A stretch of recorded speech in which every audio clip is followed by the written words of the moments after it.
خدت بالكم من حاجه؟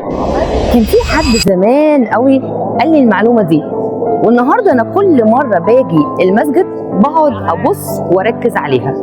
لو اخدتوا بالكم طريقه لف اللمبات او الاناديل في المكان، اللي قال لي ان ده رمز للكواكب ودي الشمس، فيبقى الكون كله داير ما يدور.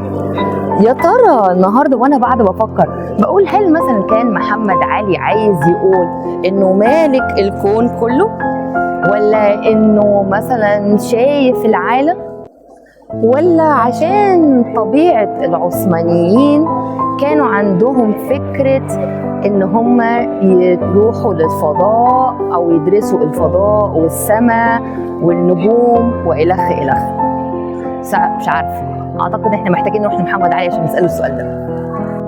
كل اللي يجي هنا ياخد باله ان في منبرين، بس محدش سأل نفسه هو ليه في واحد طويل قوي وفي واحد عادي يعني ما مش فارق كتير.